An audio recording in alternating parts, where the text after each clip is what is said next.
NBA trade deadline coming up, fast approaches, and hopefully we got some movement that happens.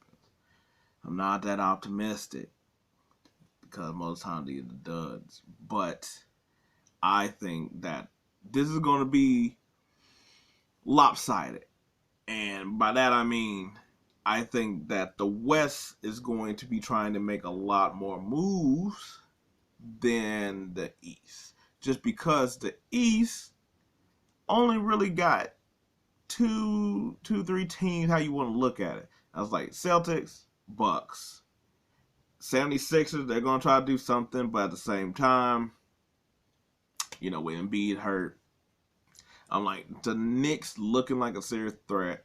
So, and that's where I'll start off, is that I think the Bucks and the Knicks, especially, Adam just talked about, I need to make a move.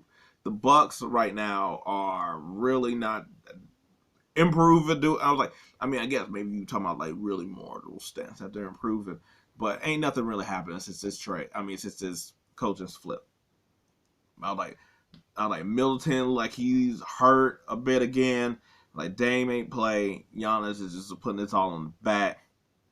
They're gonna have to make another move. I don't know if that move is as big as Middleton being moved, which I do think that they should do. But I think getting somebody like Caruso, like trading Connaughton or Beasley, and I think that'd be a good move. Or if they get who they were supposed to in the beginning, and get Bogdan from Atlanta. I think he's more of a potent scorer and a shooting threat than Malik Beasley.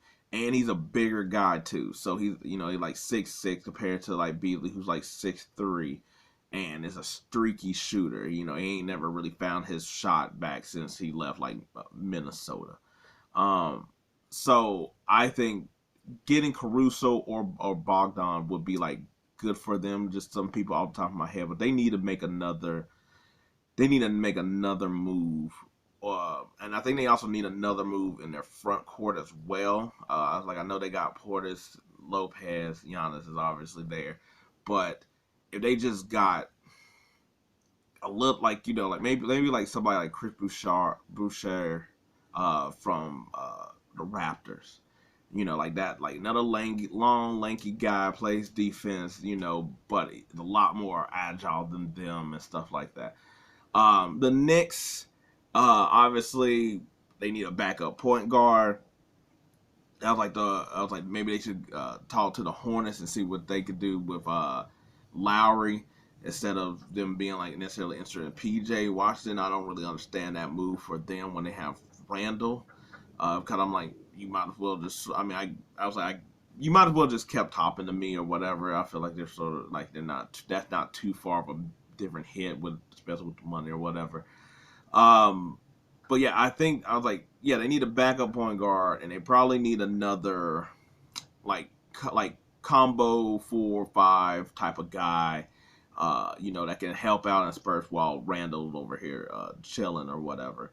I was like, to be honest, I was like, I think everything else is pretty good with them. If they could get another shooter as well too, I was like, I know all of them can shoot threes, but an actual designated 3-point shooter. Um, I was like, look, I don't know the money for like all these teams in order. I was like, I'm not dumb on like the money, but I'm not like over here being like if I say somebody like Bogdan again from Atlanta, or Doug McDermott from the Spurs, I'm like, okay, they should be able to fit that into the cap space without giving a lot for them either. But I think they need to make another big move. The Mavs, they need a move. It's just sort of hard to know where that move is because they made moves earlier in the year, so it's kind of like, okay. I was thinking like, somebody like Jeremy Grant from the Blazers, because I was like, I think he'd be a bigger upgrade over Grant Williams. He can score, but he also can play defense. He can play perimeter defense as well. Also a bigger, taller guy in that aspect as well. I was like, he could be Aaron Gordon-esque of for that. I mean that's really why they replaced Aaron Gordon over with the Nuggets. So I think that would be a solid pickup. But I think they need a move. I'll say the Knicks, they're going to make a move. The Bucks, I don't think they're really going to make a move. Uh, the Mavs, I think they're going to make a minor move. I don't know what they could really do. Um, the Wolves, I was like, I don't think it's gonna be. I don't think they need a big move. They don't need a big move. I just think they just need, and they might not even really do anything just because they're at the top and just sort of like you being here, and there might not be moves they could really make. But you know, I was like with them, I was just thinking of somebody that's like a heat check scorer. Like I don't think they could, but just somebody like Jordan Clarkson. I think that'd be good for them of just somebody who can. I was like, you always can need more scoring. I was like, their defense is already good, so it's just like I'm like, Conley not a natural scorer. You know, Cat he's a scorer, and Edwards and stuff, and then everybody else is just sort of in between. So that's why I'm like, if they had like a pure get a bucket type of guy, that I think that'd be good for them. Phoenix, I was like, I know they're talking about Bridges, and I was like, that might be a good pick for them just because you don't have to give up really nothing to get him. Like, I mean, maybe don't want to try to put you to the fire, but I don't think you gotta stress out and get them. But they do need something. I was like, and the thing is with this, the way this apron thing is, you don't know how the buyout's going to be with them in that type of way. Cause I'm like, oh, somebody like Drummond could probably help them out more. But I was like, I don't know if they'll be able to get Drummond. So do you trade like Euphis Nurture? Let's see, you don't want to trade. You can't trade them to the Bulls because they got Vooch. So it's really difficult to see what moves they can really make. Because I was like, that's where they need to go. They need another big man esque guy that in there. That way you just don't rely on Durant down the post. I was like, Nurkic is always hurt in a way that you just sort of just need another guy just to come through. And there's not really that many cheap guys on the market like that to go out there and snatch.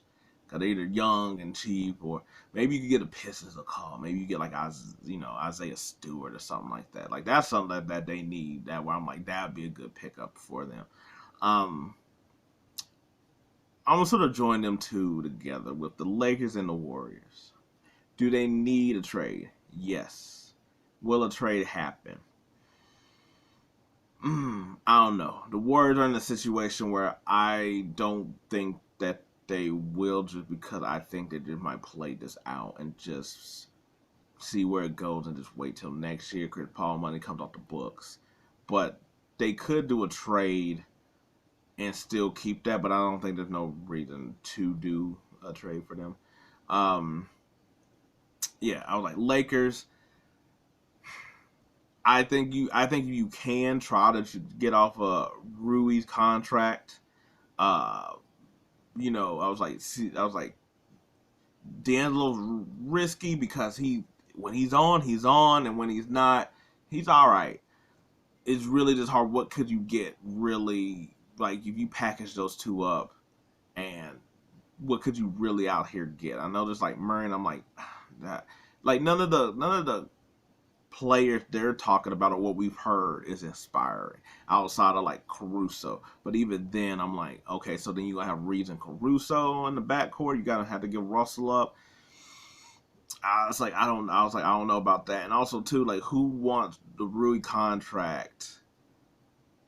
That seems very difficult to try to get rid of because he's not playing at a way that's like, oh man. But if he was playing at that level, you wouldn't also trade him. I think they will make a trade. I just don't think it's going to be one of these big name or masterful like, oh man, I don't think it's going to be. I don't think it's going to be that, But so we'll see. Um, the Kings, there, I think. I was like, I don't think they. I was like, I don't know if they should or not, but I think they'll buy. Well, obviously they'll buy. They need someone, on the wings, but they need somebody that can also play with their pacing and their styles as they run up and down quite a bit. But they need bigger bodies. I was like, Fox, Monk, Herter, they're all small guards, and Mitchell, they're all small guards, so they got small backcourt constantly. And I know Keegan Murray's there, and Barnes, and then they're sort of at that tweener 3-4. So it's like then you still need like a bigger body in that situation out there on the perimeter. So it's like I could, but see, do you want to mess up the chemistry? That's the whole thing with that type of stuff. Is do you want to trade like one of those guards or something to get like a bigger guard? You know, when it's not really as many, it's not crazy big on big guards anymore, either the way the NBA plays. And then we got the Heat. I don't think they'll make a big trade. I think they'll do. It's like, well, I mean, there's nothing big for them out here to do. But I think they'll try to make a move, which I think. Well, they got Terry Rozier now, so my idea of like DeMar DeRozan going there, I was like, not gonna work. But but they do need. I do think they need another 2-3 type of guy where you could play more with the rotations and stuff like that. I was like, I can't. There's nobody in mind, particularly, especially because they don't have money to spend out here like that. And also, how many teams also want to really do business with Miami? You know, it's like it seems like Miami's almost like Utah, where it's like, I don't really want to try to help them out, or they fleece us or they take advantage of us. But I think they still got a trick up their sleeve to do, whatever that is. My mind blanks on who would be who's the team that's in this position to do anything with. But anyway, those are teams I think it would be buyers. I think those are the things we could see try to improve their team in this immediate span. There's of course some teams like you ain't hear me mentioning that because to really be honest, I was like they're either sellers that I'm talking about or they're just not going to do anything. I don't think they're going to really do anything. I was like, and I know, like I said, like some other teams didn't hear that. I'm like, I think they'll stand pat versus will they stand pat kind of thing. But anyway, those are the buyers. We'll see. Hopefully they do something because a lot of this is sort of wide open. Anyway, until next time.